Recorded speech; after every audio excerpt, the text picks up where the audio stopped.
All right, looks like we're live. Excellent. You get your old pal back for hockey show number 2, stepping in for Nolan Kelly, who had a prior engagement tonight. But not to fear, you're in good hands here with Jake on the Osimo Hit the Ice show. Jake, I feel like I've become ensconced in NHL. It only took a few days, and I am having a lot of fun doing this. I did lose last night for the first time so far during the All-Star break, but it wasn't much, and I'm still up. And I played the most I'd played yet. I went a little crazy last night. No, yeah. It seems like it always works out that way, right? When you start feeling confident, you play a little bit more, and then you have a losing night. So that's normal. I mean, there's some variance in NHL DFS for sure, but glad you're enjoying it. I'm glad I'm seeing a lot of people interested. I hope the interest doesn't go away in a couple days when NBA is back, at least fully. I know, we can't expect these kind of contests every night, especially when they're going to overlay pretty big on DK tonight. But it's pretty fun to see people interested in NHL, and I think enjoying it, and some people are making some money too.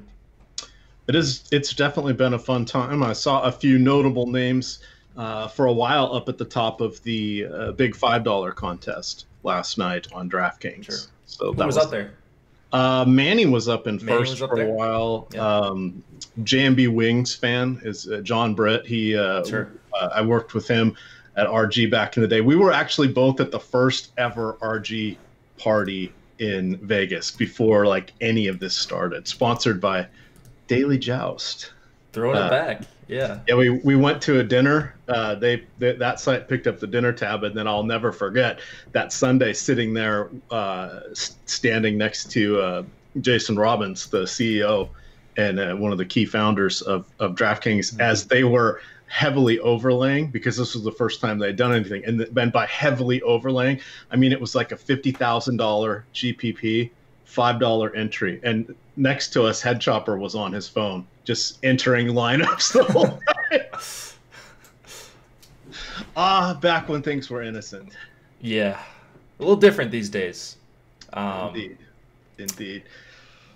Let's take a look here. We got 9 games, so I'll kind of steer the ship and let you do the heavy lifting. We've got 2 teams on a back-to-back. We've got Columbus is on. Let's see, they're in Montreal. Last night they were at home against Tampa. Tampa is in Philadelphia. They were in Columbus last night. So those were the only 2 teams on the road. We're still waiting for a few more goalies to be confirmed, but we'll talk about those as we go through their games. Let's start off here with Buffalo at Florida, and that one is not an overly exciting one for me. I have a couple of things that I want to ask you on how we should approach this. So we've got Buffalo is, let's see, we have confirmed goalies, James Reimer, and he is at a 140 money line. He's 7,800 on DraftKings. He is one of 3 guys I'm giving consideration to tonight as goalies. For Buffalo, they have Carter Hutton. He has not yet been confirmed. It's Linus Ullmark. He just got confirmed a few minutes ago. Yeah. There we go. Thank you. So Ullmark's in. The only thing I'm really looking at from this one is Vincent Trocheck is really, really cheap. He's at 5,400. He's on the on DraftKings. He's on the Florida line 2 and power play 2. So I'm kind of intrigued by him. And then Buffalo, we know that Scandella's out, one of their defensemen, and then we're waiting on Bogosian and boy, these names are just going to get me. Ristolainen. Ristolainen. Yeah, you got it there. Yeah. There we go. Do you have any updates on them? And how do you approach that when you've got that many key guys out? Is that like missing a couple linebackers or something, using a football analogy? It's tough to kind of gauge everyone's worth defensively. For me, at least, I pay less attention to it than like their offensive statistics individually, especially like shot attempts and stuff. Ristolainen's not like a super shutdown defenseman or anything like that. I don't think Bogosian is off the top of my head. Just real life hockey, I'm less fluent, I think, than in DFS, where I'm kind of plugged in on who's the best offensive guys, who attempts the most shots, who completely sucks defensively. So these guys are kind of in the middle of the road, average to below average to above average. I tend to pay less attention to. even though some of them do play a lot of minutes, like Ristolainen. So I think the thing with Ristolainen would be if he doesn't play, which we'll know at what is that, 6:30 Eastern, half an hour before this game. If he's not going to play, then that probably bumps up Rasmus Dahlin for 4,600, who's already playing in the top unit. He'd probably get a minutes bump, and he's already someone that people are probably interested in. Okay. What else can you take from this game? Because this one seemed very mediocre. Amongst our 9 games, there's like 4 spots I'm really targeting. So really outside of Florida's goalie and then kind of Trocheck as a bit of a one-off filler, I didn't see much else here that I got excited about. Yeah, so I like the Trocheck line. I just like that trio. Hoffman, Dadonov, both guys that can score. Like, they can score multiple goals. We've seen it happen multiple times this season. I don't know about Hoffman, but for sure Dadonov. And then Trocheck's pretty talented offensively as well. So I think it's a pretty good price for this line, and then they're probably going to avoid the Eichel line. So we're going to see Barkov, Huberdeau, Vetrano go up against the Eichel line for most of the game. And then the Middlestat line, they've got good numbers so far. I don't know if that's going to hold up. I don't know that Middlestat's going to be a very good defensive center. So it might just be a small sample thing. And yeah, that's why I prefer the Trocheck line in this game. I'm really not crazy on either the Barkov or the Eichel lines here. All right. Anything else from this game? Matt in chat says probably a big bump to Palut too. Yeah, that's a good point. Palut probably gets a minutes bump if no Ristolainen. So I don't mind that call at all by Matt, who's obviously a good player as well. But yeah, that's really all I have here. I'm not really targeting a lot of the Florida defensemen. I think Ekblad would probably be the guy I'd go to, but I'm not ending up heavy on any of these guys. All right, here's another one that I found interesting as I was doing the research on it, and for me it's different because all the players, and especially living in the Washington D.C. area, you can't help but hate Penguins because if you follow the Caps, they end the Cap season or in their postseason almost every year, seemingly, though not last year. I had not realized that they were putting Crosby, Malkin, and Patrick Hornqvist on different lines. Now, I know they're all united on the power play, but how do you approach something like that? Because those are the guys I want, but we only would get their synergy together when they're on the power play, which is, I don't know, what, 10%, 15%? Yeah, it's only a few minutes per game. Yeah. At most. So what do you do when stars are spread out like that? Because I think Philadelphia is kind of the same way as well, I was noticing. Yeah, I think I just kind of play the whole line, like the even strength line. There are some spots where I'll make exceptions, or if it's a shorter slate, I think power play stacks are better. But I just want like guys that are skating together as much as possible. And if they match up on the power play as well, then perfect. If not, you still might get a line like Malkin and Kessel, who I don't know where Kessel's listed right now, but he's mostly been on the top power play when he's been in Pittsburgh. So you still get a couple guys on the best power play there. So okay, yep, and they're all on power play one. And the Hornqvist is really, really cheap. Yeah, he's 4,700 now. Granted, the third line. How many, with regards to Pittsburgh? I mean, this is 3 solid lines. Is their third line like a better than most other third lines, or did they get maybe more minutes than most third lines? It's tough to say if this particular combo is going to be any good. Okay. I mean, offensively, they're probably going to be fine just because Hornqvist can carry offense by himself. I think Bukestad and McCann are probably better than what some other people think. They were just kind of buried in Florida, and now they're just playing for a better team and probably will get some stronger matchups against weaker teams. So I think offensively, they're probably going to be okay. But when it was Hornqvist with like Brassard and Dominic Simone or whoever they had playing with him earlier in the season, they were really, really bad defensively. Or same thing with Kessel when he was down on the third line and Hornqvist was up with Malkin. So that third line's kind of been one I've been attacking more on shorter slates, but here I'm not really paying too much attention to it. I think the top 2 lines for Pittsburgh is probably where you want to be. All right, and then that's kind of my only thing here was, well, one, I wanted to know how you approach that, and it makes sense to play. Just worry about the lines since they'll spend a lot more time together. And then Matt Murray's 165, but Pittsburgh or favorite, but I don't really know that I want a road goalie against New Jersey.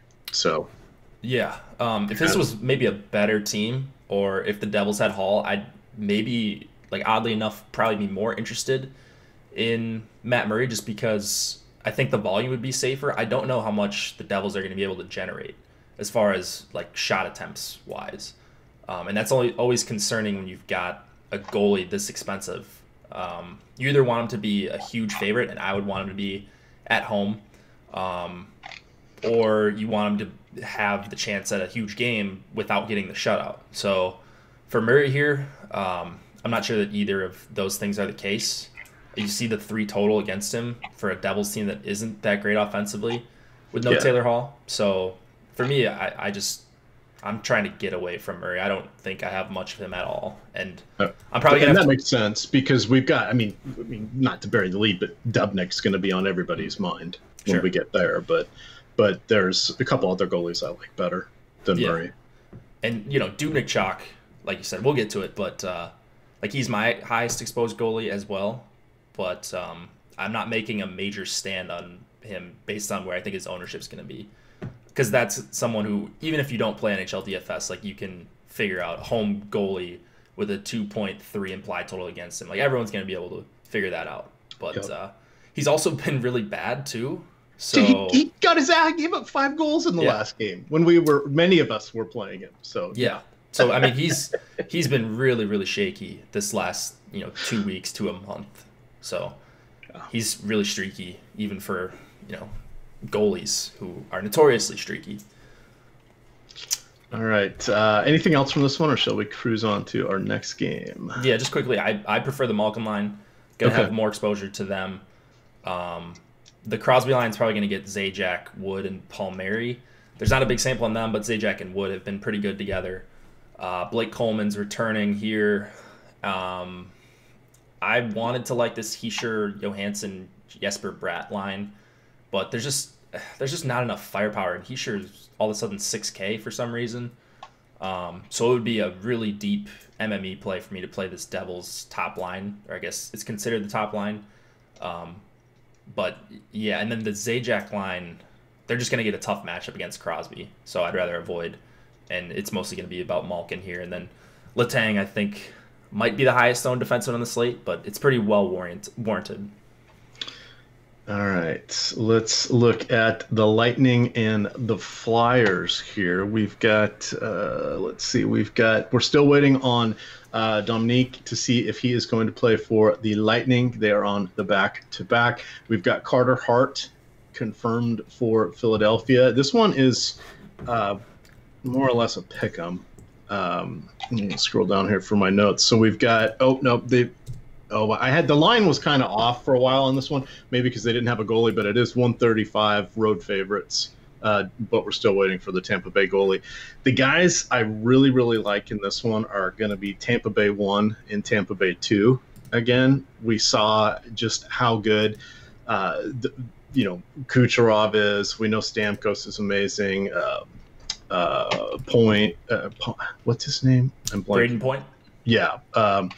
There's just a variety of guys we can go to here. In this matchup, I'm not as worried about them going into Philly, but I'm a little worried that it's a back-to-back. And I know we talked a little bit about that on Fridays. In this one, I mean, they're coming off they cruised to victory last night. I mean, I think it was 5-1 in that one, and they got out on the jump and were making all their handful of shots that they took in the first period, and then they just kept pouring it on. Are you concerned at all about the road back-to-back here for Tampa? A little bit. In general, I like to avoid that, but I think it's a really good spot for Stamkos here, assuming I get the line matching right here. So the Flyers do have a shutdown line. They have a shutdown center they really like to use, Sean Couturier. So he's listed as the second-line center. But he hard matches against opposing teams' top lines for the most part. There's some one-off scenarios where he doesn't hard match. It's more of a see both top lines. And we may see that here. But I think for the majority of the time, the Couturier line is going to go up against Point, Kucherov, and Yanni Gourde, just because it's Point and Kucherov together, and then Stamkos kind of by himself on the other line. So that's how I'm assuming the line matching is going to go. You're going to see Stamkos against this Giroux line, which is pretty bad defensively. In fact, I think they're giving up 70 shot attempts against per 60. And I'm usually not on Stamkos. And this line, I don't really love his line mates, but the price is right, and I think they're going to get a really good even strength matchup. So I'm on them. It looks like Osimo is not. But, I think they're going to be pretty low owned as well on the road back-to-back, with people, if they go to Tampa, probably gravitating towards the Point Kucherov line. Yeah, and that one's because that's the one I'd want to go to. So especially after last night too. Like people love just firing him up the next night. And goal scorers like Kucherov, they go on streaks and they just dominate in bad matchups too. Like we see it all the time. But the Couturier line is a pretty tough matchup in my opinion. We have so last night. Victor Hedman left the game. He's their kind of top defensive guy. He's on the power play and all of that. He was replaced by Mikhail Sergachev, but he is still listed as probable, the last I saw. So I would suspect in hockey when they say probable, it usually means it's a go. I always forget that they have such wonderful injury designations of upper body or lower body. Yeah. Occasionally head. That's about it. So I just refreshed Twitter as you said that. And the first tweet that came up on this list was Lightning coach John Cooper confirms defenseman Victor Hedman won't play tonight versus the Flyers. There we go. Just came out.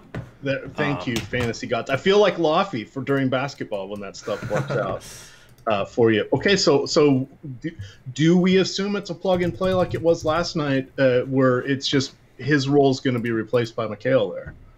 It's definitely a bump up to Sergachev, both in that he's probably going to play in the top power play. McDonough already plays big minutes, but he'll probably slot onto the second unit.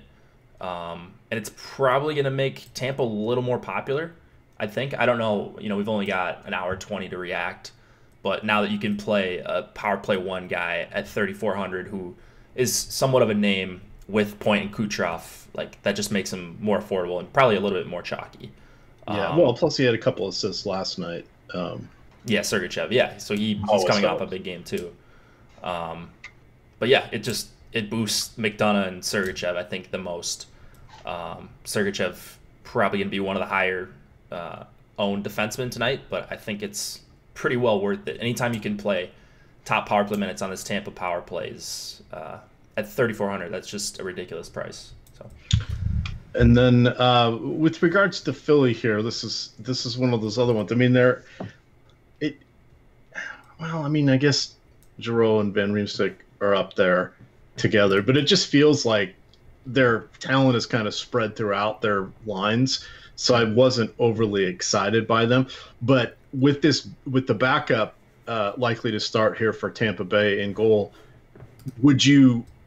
do you like to go against certain backups? Because he didn't have the most fantastic numbers, if I'm remembering correctly. And I wanted to ask how you feel about picking on backups. Because every now and then you get some teams that play their backups like in the most perfect situation where they're probably going to get a win. Yep. And then you got other teams that the backups just take it in the teeth every single time. Right. So it's team preference. How is it with Tampa? I know that's kind of nuancy, but how is it with So Tampa's a good team. I think Domingue is a pretty decent backup. He's not someone I'd be super worried about if you're trying to stack Flyers. And if I am stacking Flyers here, it's probably this Giroux line. I think they also get the better matchup against the Stamkos line. I think that could potentially be high-paced both ways. So that, like, the team's top lines here, I think, is what you want to target. And Vasilevsky is elite. Like, he's a top 3 or 4 goalie in the NHL pretty comfortably. So it is a pretty big downgrade and no Hedman's also a big downgrade for the Lightning defense. Okay, I'm adding that to my notes here to make sure I play a little bit of Philly here. Yeah, I'm playing a little bit of them too. They're going to be a little chalkier now, I would assume. I mean, maybe not actually. Now that I'm thinking of it, people for the most part have their lineups in, or they're not catching all this news anyways. Right, and I mean, 18 teams tonight, much different than last night's 10. So the player pool that much bigger. Anything else you'd like to point out for this contest? I think that is all. Yeah, I think we got it all here. All right, because here we got some fun to talk about, although it's mostly going to be one-sided for me. We've got the Rangers going into Carolina, taking on the Hurricanes. Rangers have just a implied 2.6 goal total, which is one of the lower ones on the night. The other thing that's very exciting to me, in addition to, it's not the goalie I thought it was going to be. It's McElwain. Yeah, he just got confirmed a few minutes before. Okay. All right. What is he? Because I thought it was going to be Mrazek. Mm-hmm. Is this good or bad? No, Carolina goaltending, super inconsistent. Like they just can't really find a guy. Okay. So they rotate anyways. It's mostly split time. So that doesn't change much for me. I like McElhinney just fine. Okay, because that was one of my. I didn't know. I just. And he's $200 cheaper than Mrazek. So yeah, and they're still 2-1 favorites. Mm-hmm. So. That's just a monster total and an interesting pivot between, or I don't know that's a pivot, but they'll be right up. He'll be right up there with Dubnyk or Dubnyk. What Carolina won? That kind of kicked off everything. I mean, for the NBA people coming in to NHL. I mean, Nieder Eater is one of my favorite names to see on his jersey because it feels like his name goes down his sleeves. Yeah.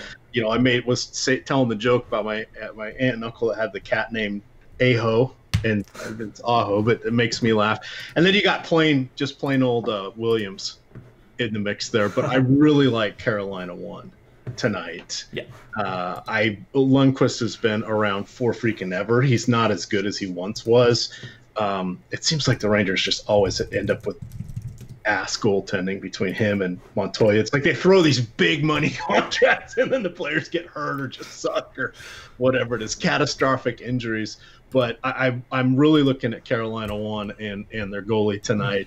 Branching off from that, are there other things to look at that aren't quite that obvious? Right. So I think Carolina won possibly the highest owned stack tonight. I mean, big total. They're at home. They're against a Rangers team that's bad defensively. There's a lot to like here. And then Carolina has just been so good. If you look at any of the fancy numbers, 80 shot attempts, 4/60 almost. They're creating a lot of high danger chances, 33.9 scoring chances per 60. Those are all really, really awesome numbers. So they've been one of my favorite lines to target, and DK underpriced them. The one thing that's concerning, I think, with them, outside of their ownership, is just the matchup against the Zibanejad line. So I really, I saw Jordan Staal maybe had a chance to play for this game, and if he were to be in tonight, then Staal would be hard matching against Zibanejad most likely, depending on who he would be with, and that would leave the Aho line to just roam free against this Rangers depth. So we don't have word on that. I don't think he's going to play. If he somehow does, I'm going to shuffle more ownership to Carolina 1. But they're going to be one of my highest exposed lines on the night. Top 2 for sure.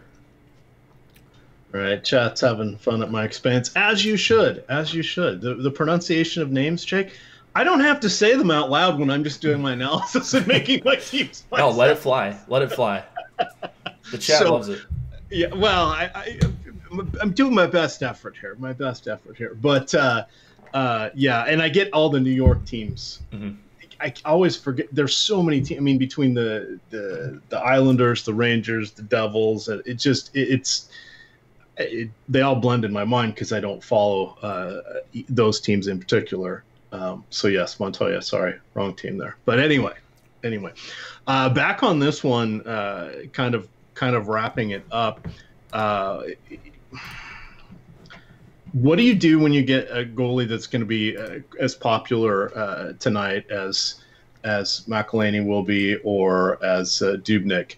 Do you ever consider going with an I hate to say hedge lineup the other way. It's more of a leverage play than anything else because anything can happen in hockey. And I ended up, one team that saved my night when the Caps got their asses handed to them by Anaheim was I randomly had the Anaheim line that was doing all the scoring.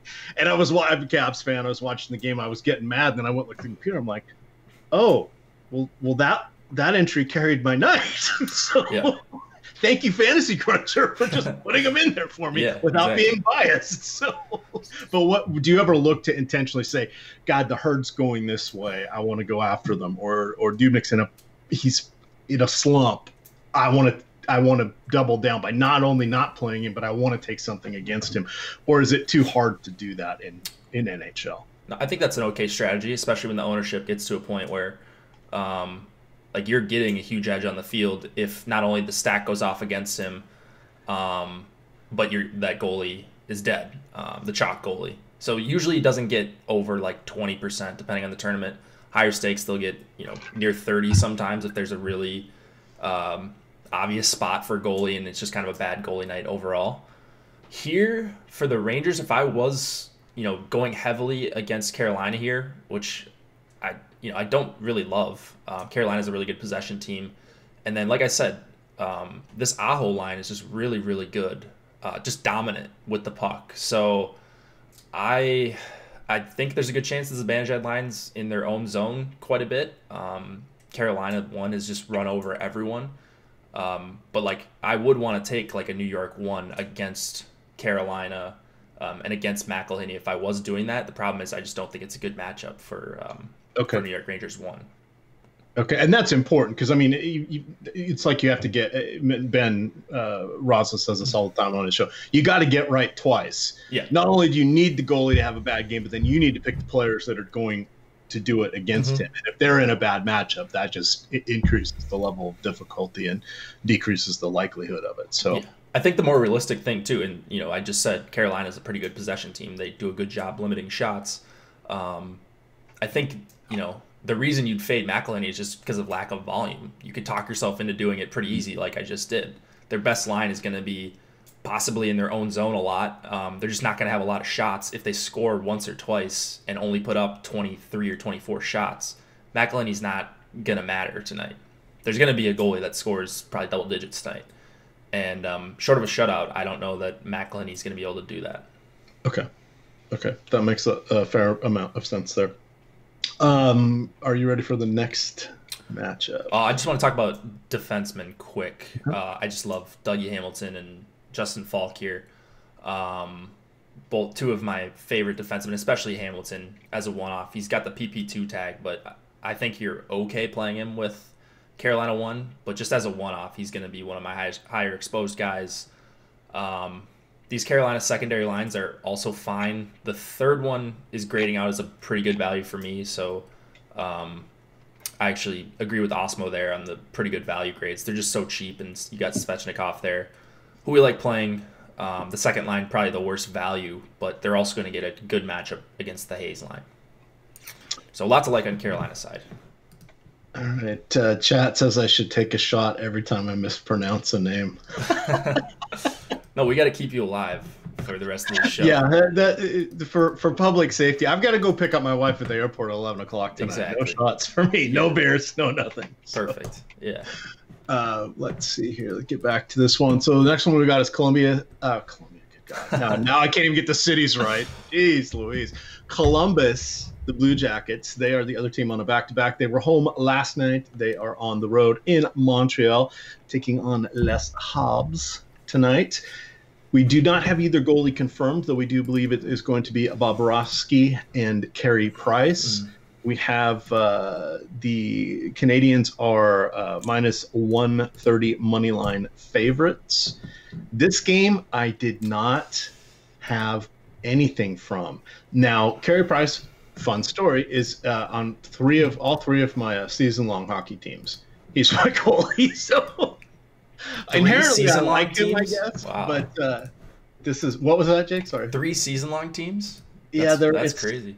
It's a long standing. There's 50 of us that do this. We do I'm in one other one, but in this one we do 2 football, 2 baseball, 2 hockey, 2 basketball, 1 rotisserie, and 1 head-to-head. And then we all put in money and then do a composite scoring. And however you finish in the leagues, top 5 guys get, a couple $100. I think top place gets like 1,000 or something like that. So anyway, that's the only reason I'm doing season long hockey, and I've done it for about 20 years. So you know some of the players. I know, yeah. No, I know the players, but it's way slower. I mean, even in the head-to-heads, you get 1 transaction a day if you want to use it. But even in that, it still moves so slow. Unlike daily fantasy, where you're like, I got to know everybody now. I got to know everybody now. I got to know everybody. You don't have to worry about synergy. You don't have to worry about all sorts of stuff. You just have to find goalies in good spots, and that's how I know. Sometimes the goalies just are the sacrificial lamb, the backups, and other times they always just throw them a bone and give them a good spot, right? And then take their ace. If it's a home and away back to back, they'll put the backup in on the first night at home, and then they'll have the other guy go on the road. So you want to look for stuff like that, but neither here nor there. But I know enough hockey that I'm not fluent in it, shall we say? Clearly, I'm not either. So. But I've been doing it for a long time. But that's it. That's like checkers and chess. This is definitely chess. So, but back to Columbus and Montreal, I didn't have anybody from this whole game. Now, Cruncher may put some in there for me, but I don't know enough about either of these teams where I was like, oh, I'm just not going to look for them. Like, I know enough about Nashville to say I like Nashville 1, Nashville 2, Power Play 1, and Power Play 2, but I'm not going to play them on the road tonight. I prefer them at home. But they have some nice mixing and matching and stuff like that. There are certain teams I know, St. Louis, certain things I go to, Carolina 1, stuff like that, Vegas 2, things of that nature. I don't know enough about either of these teams that stand out that I really want to go after. Now, I had some Columbus 1 last night, but tonight I'm not, and I tried to get that. Tonight I don't think I'm trying for anything in this game. Is there something glaring we should be looking at? I kind of think this could be a sneaky shootout. I don't think there's going to be a lot of ownership on either side. So we've got Artemi Panarin. You guys see on the screen, he is out. So that changes quite a few things for me. Downgrades Columbus 1, but depending on who slots up there, and it's been Bjorkstrand at times with Dubois and Atkinson when Panarin's been out. So that would, loosely I would put Bjorkstrand up there. He's 3,700, would obviously get a minutes boost, and I don't even know who would go up to the top power play, but it would probably just be Seth Jones. But anyways, Montreal changed their lines, and Philip Deneau, the top line center, he is a game time decision here. So that also changes some things. If he's in, we have a pretty big sample on Montreal 1 of them being really good possession-wise, and they kind of got broken up, and now this would be their first game back. So I have it as Deneau's going to play, and then I'm just going to swap if he's, for whatever reason, not in the lineup. I think it's the birth of his child, so who knows? That's obviously a fluid situation there. But if Deneau's in, we're going to have him go up against Dubois, Atkinson, and whoever else is on that wing. With Columbus, they usually hard match opposing top competition. And then that kind of leads this Domi line and Kotkaniemi, the third line for Montreal, to go up against Columbus 2 and 3. So I like Columbus 2, assuming they stay together. And then I kind of liked Columbus 1 as a spend up to be contrarian spot. But that was more before I saw the Tatar, Gallagher, Deneau line intact at practice, or at least Thompson in as a placeholder for Deneau. So that worries me a little bit about Columbus 1, and then no Panarin obviously downgrades them. Just not the same line without Panarin up there. So it's interesting. I think for now it's going to be Columbus 2 is a value play for me, and I also like Domi on the other side. And then I think you should take some stabs if Deneau is in with Tatar and Gallagher there. We like I said, there's a big sample of them being very good offensively. They have trouble finishing sometimes, but that doesn't mean they're not going to be able to put shots and scoring chances on the board here. So hopefully they can convert that to some goals. And then you're going to get Deneau at super, super low ownership. Yes, Gallagher is still a shot machine, Greg. He's always jamming in close. So that was a lot of things. But, yeah, no, I just wanted to say someone in the chat had said that Panarin's is back in. I haven't seen that, and there's two kind of threads going on Twitter about him. One, they're holding him out for a trade. Two, their GM is saying he's really sick. That's why he's not playing. Now, who knows what is what, but it sounds like he's not playing tonight. He's not playing tonight. Yeah, okay. Correct. Okay. I thought you said someone said he was. No, they did. I couldn't find anything more updated than that. Okay. So. All right. So yeah, Panarin out. Yep. Because this is an important one. So once that happens, then, sure. he'll get out of the lineup builder, the lineups page, all that stuff here. But that's one that you'll want to flag, because if you're grabbing projections or doing something and not paying attention, all of a sudden you're going to get this guy in your lineup and you're going to be smacking your head saying, "How the heck did I let that one slip through?" Sure. Yeah. So he is a guy that is on the trading block, or maybe possibly wants out of Columbus. Kind of like the Anthony Davis situation. Yes, perfect example for Eric S. Yeah, Eric S. Coming through with the clutch example. I see what you did there. Clutch is his. I didn't even do that there. Sometimes just the words, they're just perfect, without even trying. But anyway, so back to this one that got us a little derailed. Any other things you want to round out here for the Columbus Montreal? Not really. I'm not crazy about any of these defensemen. I think Mike Riley is okay at 3K. If you're punting, the punt defensemen aren't great. There's no Fantenberg or Orlov that are kind of just underpriced here. So he's one of the guys I dip down to if I'm just looking for a one-off 3K guy. But I do have interest in really all three of these Montreal lines, especially with no Panarin. And then I think I'm most interested in Columbus 2. The Columbus 1 exposure I had, I'm probably going to shift that over to maybe like St. Louis 1 and Nashville 1 and maybe even like some Dallas 1, something like that. Just like shuffling it over to even lesser owned stacks than Columbus 1 was going to be. Because it's just not the same without Panarin. Okay, and that's, yeah. I mean, God, they are kind of cheap. They are kind of cheap here on their DK pricing.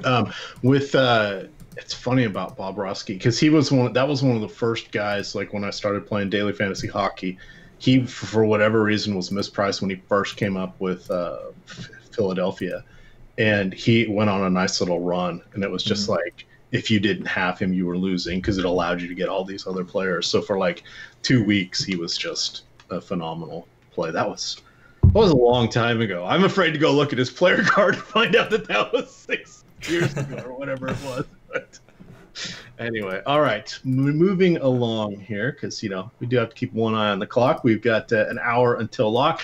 A reminder: if you've not yet signed up for Osmo.com, if you use the promo code Hit the Ice, all one word, you can get 50% off any 1 month package. And we are also we turned it loose. If you're an NBA player or a subscriber or NBA only, you've probably figured it out if you're watching this show. But we've turned on all the content for you, and we'll do that till Thursday when the NBA starts up again. Hey, shout out to FanDuel that sent me a little message saying the NBA is back tonight. So what? How are they back tonight? Yeah. Well, that's what they did, a little push notification. Your exclusive deposit offer, the NBA is back tonight. Oh, God. I'm not playing on FanDuel tonight. They don't care. Just repeatedly have shown they do not care about their hockey product. So yeah, I'll play over there some in low stakes for baseball, but for hockey, I've kind of given up on them again. Yeah, they've earned it. Yeah. They've earned it. Let's see, Toronto and St. Louis. This one is kind of a little bit intriguing here. We've got, we've got Anderson and Bennington confirmed. We know that St. Louis is slight favorites at home, a -120 money line here. What I took from this one is I still like the St. Louis one, because you can get, if you throw in Pietrangelo. God, I'm not going to say that one right. You got it. Pietrangelo, he's the quarterback in the power play one. If you play their top line, you get Shannon O'Reilly and Tarasenko and him, and it makes a nice little synergy play there. And I'm not I like St. Louis better at home. I like Nashville better at home. Those are two teams that I think really stand out more, and Colorado as well. So usually I get excited. Oh, they're home. Now let's go look at the matchup. And I don't know. Toronto's not a horrid team. I say that lightly. They're good, but they're young. They're inconsistent. Yeah, I think I would agree with that. Yeah, so you kind of hit it on the head. St. Louis won. They're going to be up there with Carolina won is my highest exposed stack. I'm not expecting them to go 5% owned or anything. I think they'll probably flirt with double digits. People have not just blindly started targeting against Toronto again like we did probably a couple years ago, or even as early as probably earlier this year. But the St. Louis won line, similar to Carolina won, you don't love the even strength matchup. Actually, let me rephrase that. You may not love the even strength matchup. I'd rather have them go up against Matthews. It depends who they consider the top line. Some people consider the Matthews line the top line. Some consider the Tavares line the top line. Either way, I think they can overcome either one of those. It's not like the Tavares line is fantastic defensively. It's just the Matthews line is a little bit worse. So it's a good price for St. Louis one. Tarasenko was in a boot, but he's going to play. At least that's the thought here. There was something else I was going to mention here. You mentioned Pietrangelo at 5,800. He's probably a little bit overpriced, but defenseman against the Leafs has been a pretty profitable strategy. Steve Homercles has noted before, just from watching Leafs games, they just let people walk down into the slot and just rip any defender that will rip shots has been a profitable strategy against the Leafs. So Pietrangelo being one of those guys, I think he should be considered one of the top defensemen on the night. And then what else was I going to mention here? I think the Tavares line is the one I gravitate to per usual. Just a decent price on Tavares and Marner here, both power play one. I'm limiting my exposure to them. They're going to come up in projections a little bit better because they are underpriced. But if you look at what the Blues have done the last 10 games, or even farther back, but I just searched the last 10 games on Natural Stat Trick, 5-on-5, they've been easily the best team in the NHL. High danger chances for, high danger chances against. They have the least high danger chances against per 60 over their last 10. You look at their scoring chances, I believe they're also in the top 3 in scoring chances against. Actually, they're 7th least scoring chances against. They're not allowing a lot of shot attempts either. They are 2nd in that category too. So they've just been so good at even strength. I know the Leafs power play is a big part of their offensive production, but I don't really want to mess around with playing Tavares, Marner, Matthews. I think I'd rather just go with a good line in Tavares and Marner with Hyman, or you can leave him off if not. But just not heavy on Toronto tonight. Do you think they're going to be popular? Have you heard anything about them? I didn't see much as I was poking around at different stuff here. I tend to, and I was just looking up their records, I tend to write them off too quickly, and I didn't. I mean, looking at their record now, they're actually okay. But so I had to go back and look. I'm like, I seem to remember that writing them off was a good thing. But they made the playoffs the last 2 years, lost in the first rounds, and the 3 years before that, they weren't even above 500. So I don't know. Historically, I just not a fan of the franchise from that standpoint. Now, back to DFS tonight with just kind of looking at some of their pricing and potential opportunity that they have. It's still, I haven't run my crunches yet, but I mean, outside of Matthews, or maybe the Tavares line, I don't think I'll be getting a ton of them. Mm-hmm. But it's funny because I have Kadri on all of my season-long teams. So. He's been good. He's been shooting a lot. If you're looking for a one-off guy who's probably going to face the less stiff competition here for the Blues, I don't think he's actually a bad play at 5,100. But the Blues have just been so good at 5-on-5. It's really tough for me to pay some of these prices for Matthews, and especially the secondary pieces. Marlowe has not even earned the $4,200 price tag. Yeah, it's tough. It's really tough to play teams against the Blues right now. So maybe they will be low owned if people have been paying attention. All right, let's keep on keeping on. The Anaheim Ducks, the Minnesota Wild. Somehow the Ducks beat the Capitals, but they're still the Ducks. They are on the road. They are, let's see, what did I get down? 220 underdogs here. Ryan Miller, no thanks. Dubnyk, yes, he'll be right up there with Carolina goalie for me. The one thing I wanted to ask about this is similar to Pittsburgh, and you kind of answered that question there.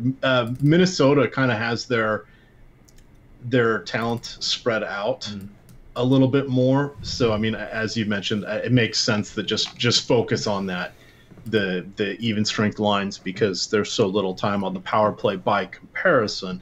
The synergistic opportunities will happen better on the even strength lines. I'm not getting a ton outside of their goalie, and I would have thought that with them being, heavy favorites, partly it's because the Ducks have just been so bad, but someone's got to score the goals. I can't tell where it's going to come from. Yeah, that's the interesting thing too, and I don't know that these lines are correct here for the Wild that you're seeing on the screen. Okay. I'm trying to find where I saw this yesterday on Twitter. Let me see here. Yeah, okay. So Michael Russo, one of the beat writers for the Wild, tweeted out yesterday the lines in practice were Greenway with Stahl and Zucker, and then Coyle was with Parise and Granlund. So I just wanted to double check that now that I was seeing something different on the lineup builder here. So I'm looking at another site. Yeah, I mean, that'd be moving Greenway up from 3 to 1, and then that would be bouncing Kunin. Probably back to 3. Yeah, so Kunin, he's going to be down on the third line, and these are lines we've seen before: Eriksson Ek with Foligno and Kunin, Greenway up with Stahl and Zucker. That's been pretty standard these last few weeks for the Wild. The interesting thing here is that Granlund, same with Danault, birth of his child, possibly tonight or today at some point. So we're not going to know if he's playing before lock. You're going to have to figure this out at around 7:30, whether or not he's on the ice for warmups. And then it gets tricky if he's out because you don't know what the line combos are going to look like. I would assume they'd probably just put Coyle back at center and then bring someone up. It would probably be Coyle with Parise and Kunin, but without speculating too much, I have it again like Granlund's going to play, and I really love this Granlund Parise Kunin Granlund Parise Coyle line. That's one of my favorites of the night behind Carolina 1 and St. Louis 1. So just talking about St. Louis, as good as they've been defensively over the last 10 games, that's how bad the Ducks have been. They are just top 2 in all of high danger chances against, scoring chances against per 60, and Corsi against per 60. So just they're giving up everything. They had a nice win against the Caps, but the Caps are also bad defensively, and it was a Sunday night game. Weird stuff happens on Sunday. But anyways, I really like the Wild here again. I kind of can't quit them. They always pop on my projections. And I like the even strength matchups for both of the top 2 lines, but especially the Granlund line, assuming he goes. The defenseman I'm not super high on, but Suter and Spurgeon are both fine options. I think just a little bit overpriced for my liking. So Rick says Minnesota not much better. No, Minnesota's much better than Anaheim defensively. Anaheim's 4-20 since the middle of December. Yeah. Anaheim, they had a nice win. You have to try to be that bad. Yeah. The Ducks are very bad. The Wild have been underperforming. I mean, I'm not saying this is the spot where the Wild are going to score 7 goals, but they should be able to generate chances against this Ducks team. And I think a lot of them. And I think a lot of it's going to come from their top 6. So I'm all over the Wild tonight, per usual. All right. Well, last time we saw Dubnyk, he was hat in hand, getting his teeth kicked in, curb stomped style. If you think he's still slumping or not quite right, which Anaheim line would you look to as a potential leverage play? Would it be the Getzlaf and Perry, or would you go down to line 2? I would probably just go with the best line, the Getzlaf line. You get full power play correlation. Minnesota's taken a fair share of penalties. That's also been a little bit of their downfall. They've been getting also unlucky, but you can't take dumb penalties for an extended period of time, and they've done that. So if they continue to do that, maybe the Getzlaf or Kel Perry line becomes interesting. And I think that's the line I have a little bit as a filler stack. It's like 2 or 3% of my 150. Okay. I'm not going to be heavy at all on the Ducks here, on anything really on the Ducks. I am going to be really heavy on the Wild, and then probably around the field as far as ownership for Dubnyk here. Yeah, and that I'm trying to remember. I think that was the line that went off in there against the Nationals, or not the Nationals. The Caps. No, I almost said the Wizards. Good Caps, God, the Caps. For 2 of the 3 teams have Eagles as mascots here. So the baseball one is Screech. I can't remember what the other one's name is, but it's very confusing out here. Very confusing. Who was it? Yeah, Raquel did. All right, so just a couple things quick. Bobrovsky is starting for Columbus. We got that news just now. Okay. Anthony Duclair is going to draw in to the lineup. If he was on the top line, I think that would be interesting. He's a guy who's been perpetually in the doghouse for John Tortorella, the Blue Jackets coach. So if he's on the top line, don't go crazy. But we still don't know if he's on the top line. It could be him. It could be Bjorkstrand. I still don't really know what to do with that situation just yet. All right, should we hit our last 2 here? Let's do it.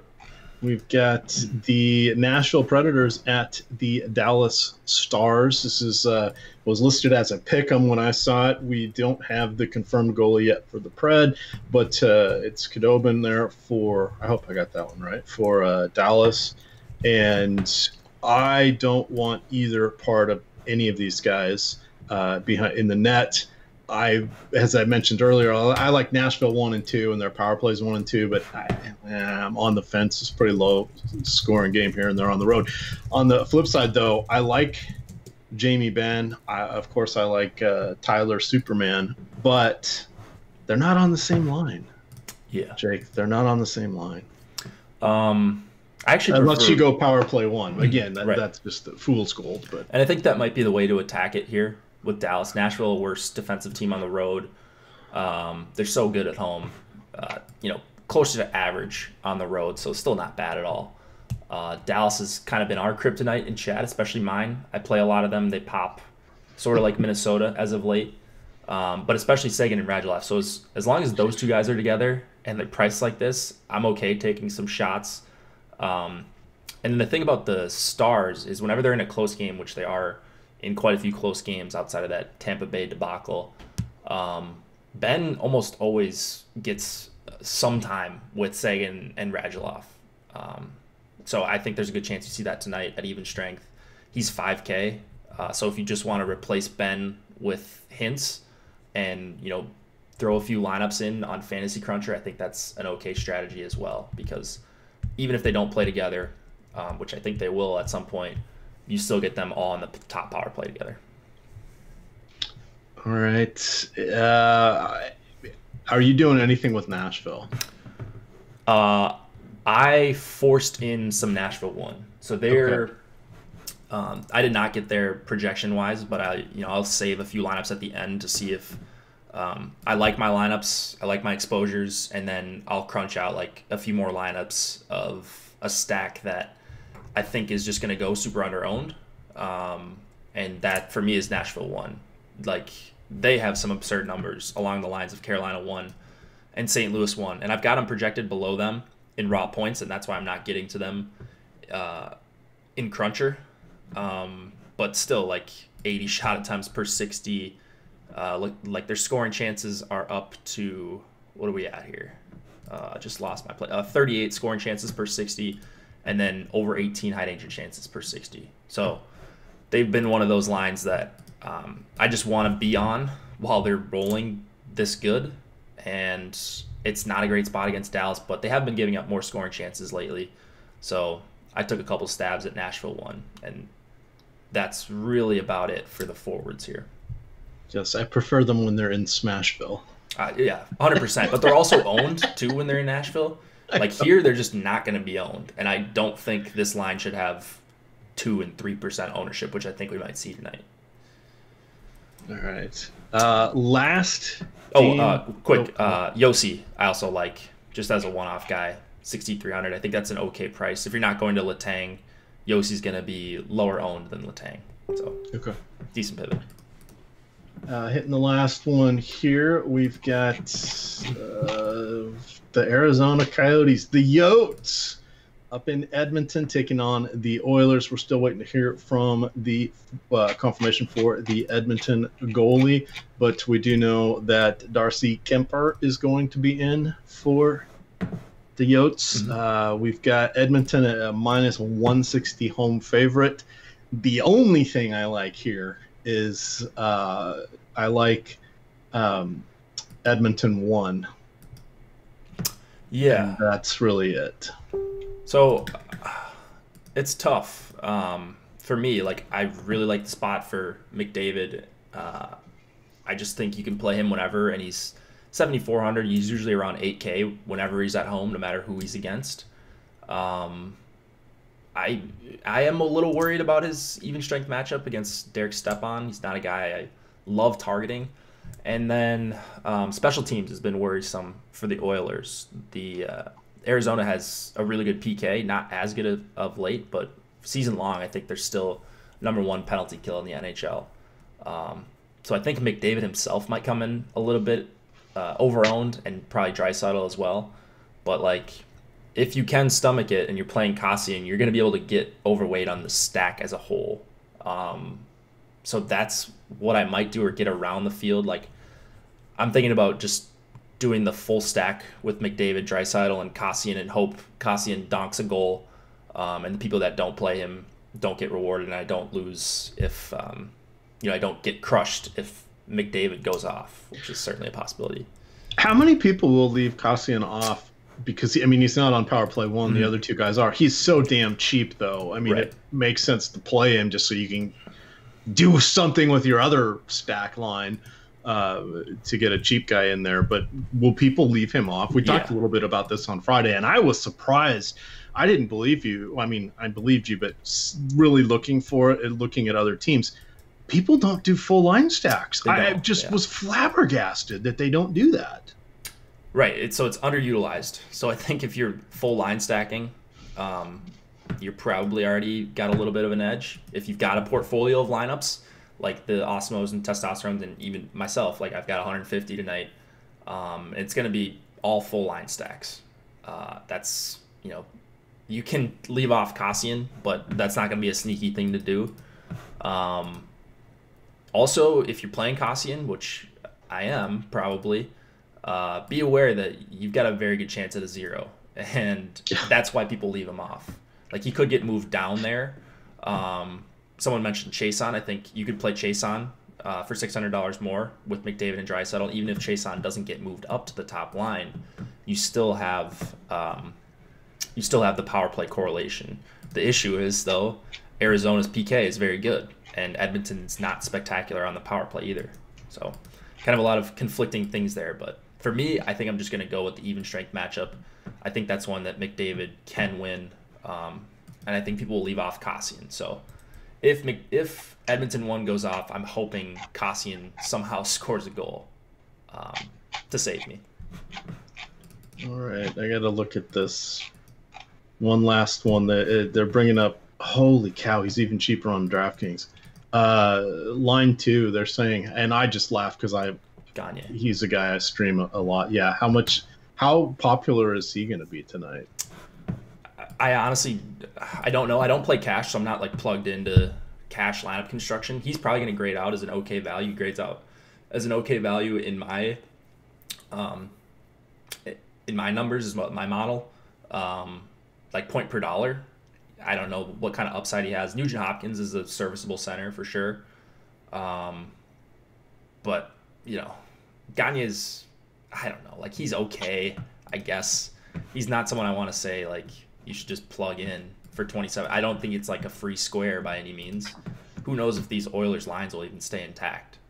So they like to switch it up.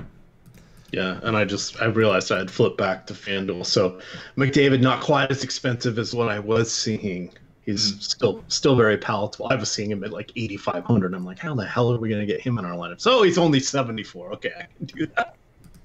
Because you were mentioning how if he's 8,000 or whatever, and I was laughing because I thought you were going to end up saying he's not a play because I was looking at the wrong side of pricing. Oh no, I mean, you can play McDavid whenever you want. Like, that's the kind of guy. He's not, he's not like a hat trick waiting to happen, but he's so good for DFS if you stack too, because he can make a guy like Kassian serviceable. Like, he's just so good at playmaking and just making the right play. So even a scrub like Kassian, who just sucks, if he's playing 15 minutes at even strength with McDavid, like, you take that for 3,400 in the context of a stack, in my opinion. All right. Big Turk's coming after me in chat. Toronto's not a horrid team. They're all right, I guess. Yes. Sending my words back. I appreciate that. This year. Let's go. Let's take the last 5 sure. years.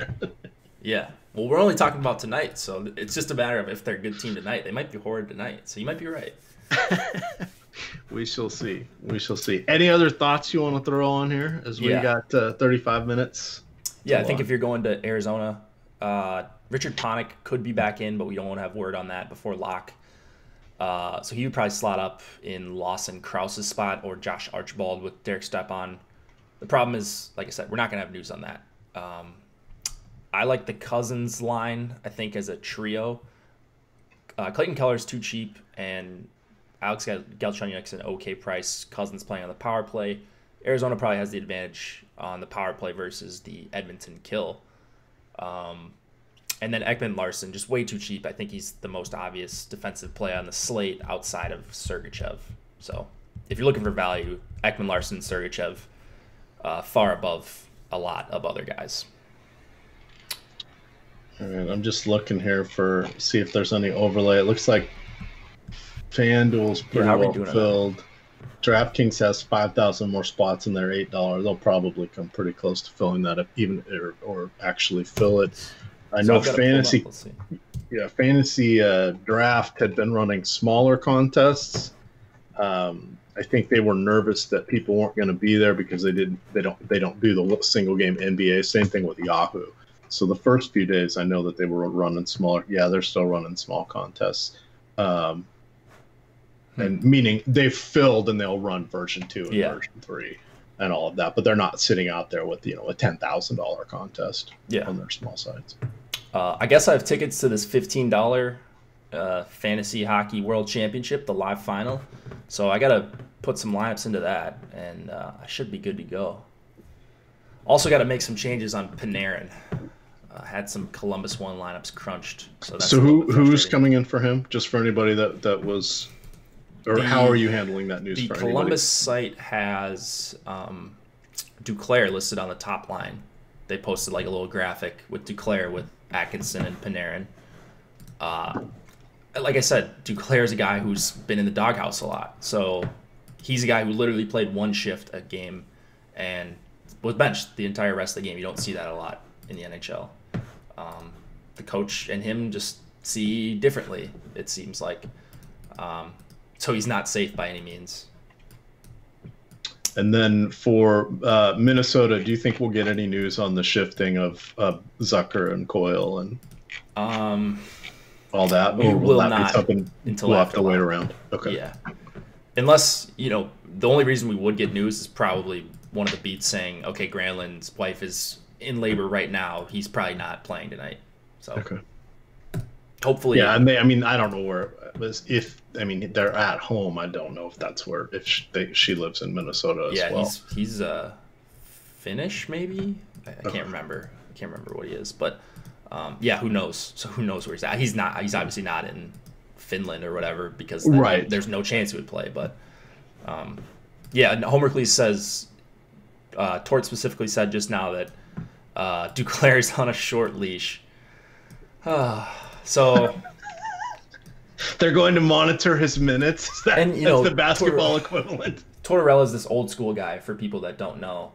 Also, it turns out that Panarin is actually sick. Like, Tortorella went into detail about him being sick. So if you want to go read that, feel free to catch that on Twitter.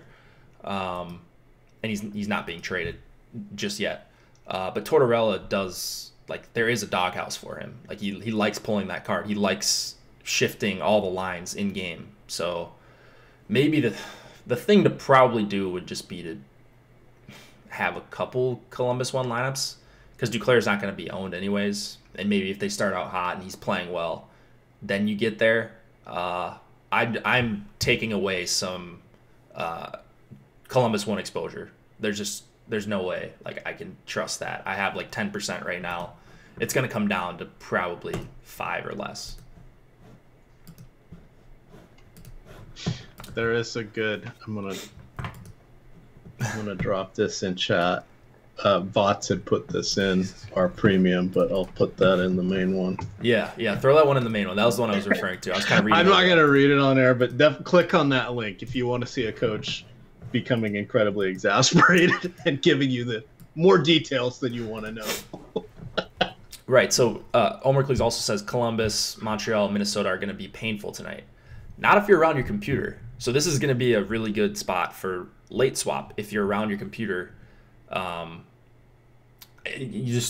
You don't know. Like, hopefully the lines work and you can still full stack if someone blows something up. But there's always that chance. Now we just know going in, you know that there's a risk in playing Montreal and Minnesota and Columbus, but you just have to decide if that's the risk you want to take. And I'm definitely taking it with Minnesota. Steve, yes, I'll post the tweet right here. Let me find it quick. The Parisi, Granlund, I can't remember. Coyle, I keep getting mixed up. Let me post it. It's from Russo from yesterday afternoon. So, pretty good source, obviously.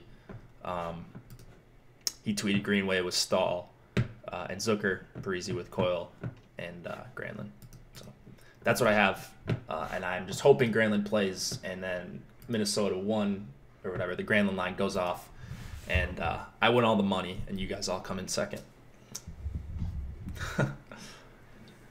All right. I think that's going to do it for us here, Jake. 2 hockey shows in 5 days. Yeah, what were the odds? You came out of retirement. You came out of retirement. You said that was your last one. And you're back. Told you, Nolan, I'm like, yeah, you'll see me again next year for the first game of the All-Star break. And all of a sudden, Jake's pinging me this morning. Hey, can you hop on with me? Yeah. No, thanks for filling in. That was big. Otherwise, I would have just stumbled through it myself. Probably wouldn't have gotten through it. So glad you could join and give some hockey knowledge from a few years ago. Talk about the Leafs and such. And hopefully we can make some money tonight, because this looks like a fun, chaotic slate. The NBA guys are probably like 3 game time decisions. This would be great for NBA, but for NHL, this is quite a bit of late news that you've got to worry about. So be in Slack. If you're not in Slack, get in Slack. The way to do that is to get a premium membership to Osmo.com. Promo code Hit the Ice, 50% off your first month.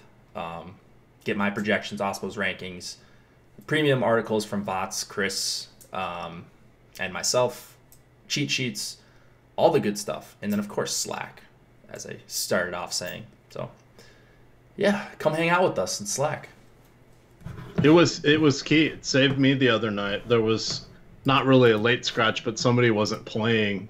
I think somebody got a maintenance day or something, and I got him out, and it was a later game. I got him out of all my lineups, and just that enough was edge right there, because I wasn't playing with zeros for starters. Huge. And you'll see 1 and 2 and 3% of lineups be dead tonight with people who are playing Panarin, and then Deneau and Granlund if those guys are out. So yep, it's just got to pay attention to stuff. Yeah, CLA 935. I'll update.